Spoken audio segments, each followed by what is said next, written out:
नमस्कार, आप देख रहे हैं एबीपी गंगा। मैं हूं स्नेहलता और चलिए उत्तराखंड प्राइम की शुरुआत करते हैं। और ये लगता है कि आने वाले दिनों में उत्तराखंड में कुछ उथल पुथल होने वाली है। ऐसा हम इसलिए कह रहे हैं क्योंकि एक वीडियो सामने आया है जिसमें हरीश रावत फोन पर किसी से बात करते दिखाई दे रहे हैं। कहा यह जा रहा है कि हरीश रावत वन मंत्री हरक सिंह रावत से बातचीत कर रहे हैं और वीडियो में हरीश रावत हरक सिंह से रामनगर के चुकुम और सुंदरखाल गांव में आने का आग्रह कर रहे हैं। तो ये इस वक्त की बड़ी खबर, जहां सियासी गलियारों में हलचल बड़ी तेज है। कहने के लिए फोन पर यह बातचीत हुई है, लेकिन अब जब चुनाव इतना नजदीक है तो हर बात के मायने निकलने तो तय है। अब यहां चुकुम और सुंदरखाल के हालचाल पर बात हुई है या उसके आगे पीछे भी कोई बात हुई है, लेकिन यह वीडियो बड़ा तेजी से वायरल है और उत्तराखंड के सियासी गलियारों में सुगबुगाहट के साथ हलचल देखी जा रही है। क्योंकि जिस तरीके के घटनाक्रम हमने पिछले दिनों देखे, जिस तरीके से बड़े बदलाव देखे, उसके बाद ये बातचीत सामान्य है या फिर इसके कुछ और मायने हैं, सियासी पंडित इससे जुड़े कयास अब लगा रहे हैं। तो कुल मिलाकर एक फोन कॉल, लेकिन इस फोन कॉल पर बात क्या हुई, चलिए सुनते हैं। तो मिला दूं जरा एक मिनट। हेलो, नमस्कार। मैंने कहा आपदा के समय में सांप और नेवला जो है एक ही उसमें तैर जाते हैं, उनको दोनों भाई हैं। ये हमारे लोगों पर बड़ी आपदा आई है। आप फॉरेस्ट मिनिस्टर, ये आपदा आई है, चुकुम गांव मोहान के सामने, उन पर, और एक सुंदरखाल में आई है। और मेरी रिक्वेस्ट भी है और सलाह भी है कि आप ये दोनों गांवों को आकर के जरा सा देखिए। जिस समय आप और हम एक ही जगह थे, यशपाल आर्य जी भी हैं हम लोग बैठे हुए, एक ही जगह थे, उस समय हमने इनके विस्थापन का कागज चलाया था। सुंदरखाल का भी, चुकुम का भी चलाया था। इस समय आपके प्रिंसिपल सेक्रेटरी के पास या सेक्रेटरी के पास नहीं फाइल रुकी पड़ी है, उसको जरा धक्का लगा। देखिए भाई साहब, हम लोग कर जाते तो इस समय हमको पुण्य मिलता। अब आज आप तो कम से कम पुण्य करने के स्थिति में हो, जरा हाथ लगाओ और वो सुंदरखाल वालों के लिए कोई लाइट की व्यवस्था करवा दो। और हाँ, वहाँ के लिए लाइट की उसकी व्यवस्था करवा दो। वैसे मैंने मिसेस धकाते से बात की है, मैंने कहा भाई जरा लिबरल एटीट्यूड अपनाओ, इस समय स्ट्रिक्ट फॉरेस्ट रूल से नहीं होगा। और यहाँ भी वही प्रॉब्लम है, जरा इसको जरा आकर के देख लो। सुन रहे हैं आप किस तरीके से, किस लहजे में बात हो रही है, क्या बात हो रही है, ये सब तो बहुत क्लियर सुनाई दे रहा है। लेकिन इसके साथ ही यशपाल आर्य भी इसी फोन पर बात करते हैं और कहा जा रहा है कि वो भी हरक सिंह रावत से बातचीत कर रहे हैं।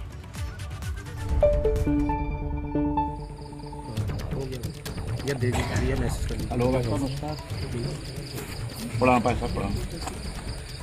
ये आज आपसे बात हो पा रही है, मैं भी है।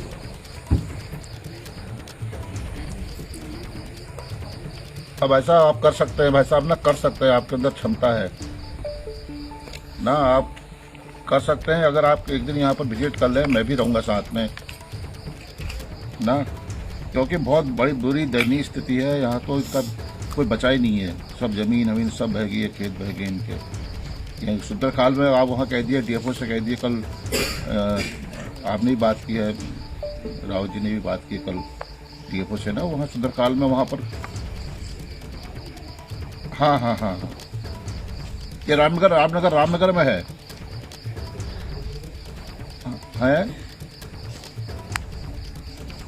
हाँ, जोशी होंगे। हाँ, अली जोशी नाम क्या है उनका? हाँ, जोशी जी हैं, जोशी हैं। हाँ, तो उसको भाषा एक बार हम 2-4 दिन में जब समय निकाल के एक बना लीजिए। और उधर पूर्व सीएम हरीश रावत और प्रदेश अध्यक्ष गणेश गोदियाल ने रामनगर के आपदा प्रभावित क्षेत्रों का दौरा किया। इस दौरान उन्होंने आपदा प्रभावितों से मुलाकात की।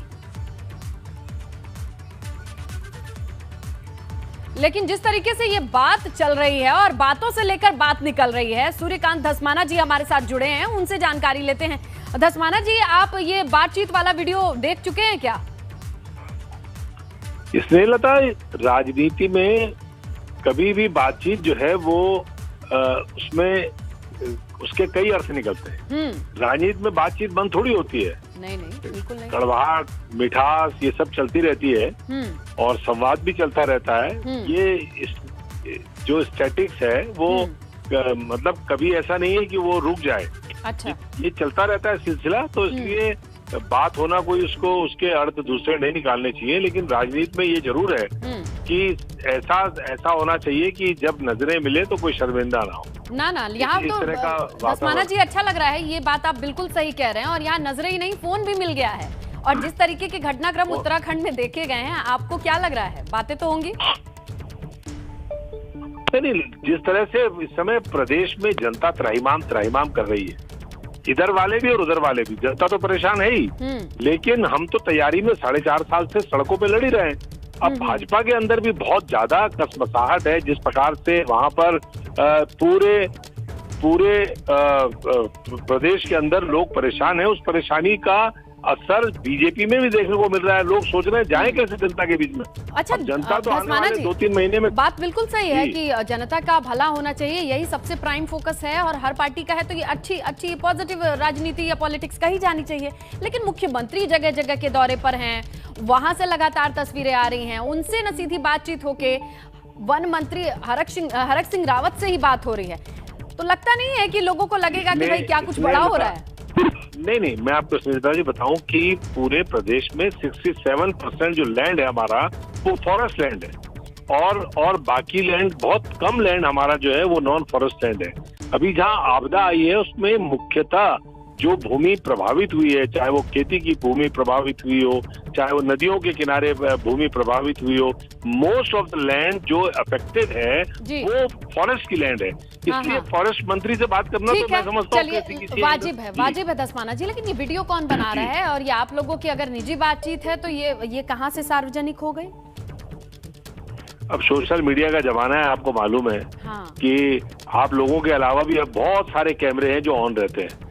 अब वो कैमरे ऑन रहते हैं तो वो बातचीत होती है तो सार्वजनिक हो जाती है। बिल्कुल धस्माना जी, अब ये जब कैमरे ऑन रहेंगे और बातें जब पब्लिक होंगी तो बातें भी होंगी, ये भी ऑन रहेंगी। क्योंकि चुनावी सरगर्मी ऐसी है कि कोई भी छोटी बड़ी हलचल मिस तो हो नहीं सकती। बात निकलेगी तो दूर तक चलक जाएगी, तो बिल्कुल है ही। बिल्कुल। लेकिन जिस तरीके से लहजा भी होता है, दिल मिलने वाली कोई बात भी है क्या धस्माना जी?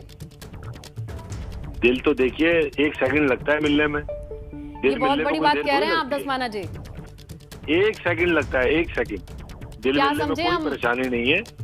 जी। आप समझिए कि बहुत बड़ा वैसे इस बातचीत के निहितार्थ मैं कुछ नहीं कह रहा हूँ, लेकिन आपको मैं बता रहा हूँ आने वाले दिनों में इस प्रदेश के अंदर आपको बहुत कुछ घटनाएं, हैपनिंग स्टेट हो जाएगा उत्तराखंड। अगर 5-7-10 दिन आप इंतजार करिए, आपदा से हम निपट लें, उसके बाद जो स्थितियां हैं, this will be a happening state और आपको बहुत अच्छी स्टोरीज मिलेंगी। चलिए, अभी तो आप जिसका टीजर आप दे गए हैं उसी पर चर्चा होगी धस्माना जी। शुक्रिया एबीपी गंगा से जुड़ने के लिए, बातचीत करने के लिए, जहां अब बातों पे भी बातें होंगी। क्योंकि जिस तरीके से कह रहे हैं सूर्यकांत धस्माना जी कि आने वाले वक्त में इस आपदा को गुजरने दीजिए, हम आपको बताएंगे कि उत्तराखंड से कितनी हैपनिंग खबरें आती हैं। तो चलिए, इतनी बड़ी बात जब कह दी है, कांग्रेस की ओर से ये बात निकल करके सामने आ रही है, तो सियासी गलियारों में हलचल ना हो, चर्चा ना हो और इस खबर की एनालिसिस ना की जाए, ये ठीक नहीं होगा। हमारे सहयोगी विनोद जुड़ चुके हैं। विनोद, अब तो धस्माना जी कह रहे हैं कि दिल मिलने में वक्त नहीं लगता है। उत्तराखंड में यही होगा क्या चुनाव से पहले? और कितने दिल मिलेंगे? बिल्कुल स्नेहलता, जिस तरह से आज पूर्व मुख्यमंत्री हरीश रावत और कैबिनेट मंत्री हरक सिंह रावत के बीच में बातचीत हुई है, हालांकि ये गांव के विस्थापित करने का मसला जरूर हो, लेकिन जिस तरह से बात हो रही है उसने ज़रूर सियासी हलचल पैदा कर दी है। और हलचल इसलिए भी है क्योंकि कुछ दिन पहले ही हरक सिंह रावत पूर्व मुख्यमंत्री हरीश रावत पर महिलाओं के द्वारा फंसाने तक के आरोप उन्होंने लगाए थे। और जैसे ही पंजाब से हरीश रावत को कार्य मुक्त कर दिया गया है, तभी हरक सिंह रावत के तेवर नर्म पड़ने लगे और उसके बाद में बड़े भाई बताकर उन्होंने माफ़ी भी मांगी। आज बड़ी बातचीत हुई है हरीश रावत और हरक सिंह रावत के बीच में। उसके अलावा जो भाजपा छोड़कर कांग्रेस में शामिल हुए हैं कद्दावर नेता यशपाल आर्य ने भी उनसे बातचीत की है। तो पूर्ण रूप से ये कहा जाए कि अभी अंदर खाने कुछ पक जरूर रहा है, लेकिन आने वाले दिनों में जरूर पता चलेगा आखिरकार किस तरीके से सियासी करवट के हालात कैसे होंगे। लेकिन अब जो इसलिए भी और ज्यादा होती है क्योंकि हरक सिंह रावत अक्सर मान लीजिए उनके दिल मिलते हो, उनकी फ्रीक्वेंसी मिलती हो, राजनीति पॉजिटिव करना चाहते हो, लेकिन ये भी तो देखा जाता है कि हरक सिंह रावत कई मौकों पर ऐसा बोल जाते हैं कि अब सत्ता दल को संभालने में मुश्किल आती है।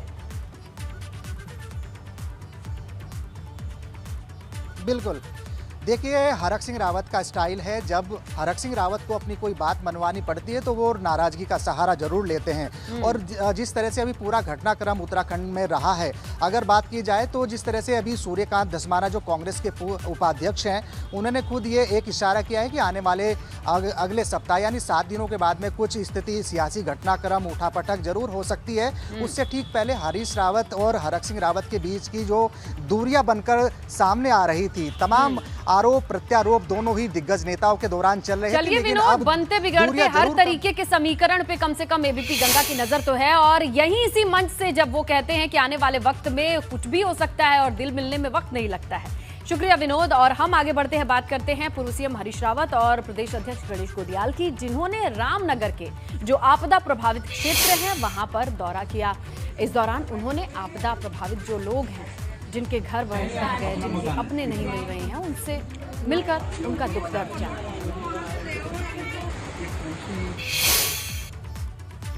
और सीएम पुष्कर सिंह धामी ने हल्द्वानी में क्षतिग्रस्त हुए गोला पुल का निरीक्षण किया है। इस दौरान मुख्यमंत्री ने गोला पुल पर चल रहे मरम्मत का जो काम है उसको भी देखा। 15 दिन के भीतर मरम्मत पूरा करने के निर्देश दिए हैं। पिछले दिनों हुई बारिश की वजह से गोला नदी में पानी का जल स्तर बढ़ता है और इसी दौरान एक बड़ा हिस्सा नदी में गिर गया था। अब इस पर मरम्मत का काम चल रहा है। कि गोला का पुल हमारे इस पूरे क्षेत्र के लिए और पूरे आवागमन के लिए बहुत लंबे क्षेत्र को जोड़ने का काम करता है। ये एक प्रमुख पुल है और जिस दिन से भी ये पुल क्षतिग्रस्त हुआ है उसी दिन से हमारा प्रयास है कि ये पुल जल्दी से जल्दी चालू हो जाए। और कल की बैठक में भी हमने इस पर बहुत जोर दिया है, इसलिए सारे नियमों को भी हमने शिथिल किया है। और आज भी हम लोग इसलिए यहाँ पर आए हैं कि जल्द से जल्द ये पुल आम जनता के लिए, आवागमन के लिए बन जाए। उसके लिए जो भी जरूरी इंतजाम है वो जरूरी इंतजाम करने को कहा है। रुड़की से खबर है, जहां डेंगू के केस बढ़ने की खबर मिल रही है। गाधारौना गांव में डेंगू के मामले बढ़े हैं। डेंगू मरीजों की संख्या अब 129 पहुंच चुकी है। स्वास्थ्य विभाग की बात करें तो शिविर लगाकर बुखार पीड़ितों के सैंपल ले रही है। मंगलौर भगवानपुर क्षेत्र में डेंगू के ये मामले लगातार बढ़ते देखे जा रहे हैं और अब स्वास्थ्य विभाग कैंप लगाकर सैंपल ले रही है। तो डेंगू का कहर देखा जा रहा है। गधारौना गांव में डेंगू के मामले बढ़ते दिखाई दे रहे हैं, जहां अब ये मामले 130 के करीब 129 पहुंच चुके हैं। प्रधानमंत्री नरेंद्र मोदी ने मन की बात कार्यक्रम के दौरान बागेश्वर की पूनम नौटियाल से बातचीत की। पूनम नौटियाल एक हेल्थ केयर वर्कर हैं। मुझे बताया गया है कि पूनम जी ने अपने क्षेत्र के लोगों के वैक्सीनेशन के लिए दिन रात मेहनत की है। पूनम जी नमस्ते। सर प्रणाम। पूनम जी अपने बारे में बताइए जरा देश के श्रोताओं को। सर मैं पूनम नौटियाल हूँ। सर मैं उत्तराखंड के बागेश्वर डिस्ट्रिक्ट में चामी कोराली सेंटर में कार्यरत हूँ। सर मैं एक एनएम हूँ। पूनम जी मेरा सौभाग्य है, मुझे बागेश्वर आने का अवसर मिला था। वो एक प्रकार से तीर्थ क्षेत्र रहा है, तो वहाँ पुरातन मंदिर वगैरह भी मैं बहुत प्रभावित हुआ था। उस सदियों पहले कैसे लोगों ने काम किया होगा। हाँ जी सर। पूनम जी क्या आपने अपने क्षेत्र के सभी लोगों का वैक्सीनेशन करवा लिया है? हाँ जी सर, सभी लोगों का हो चुका है। आपको किसी प्रकार की दिक्कत का भी सामना करना पड़ा क्या? हाँ जी सर।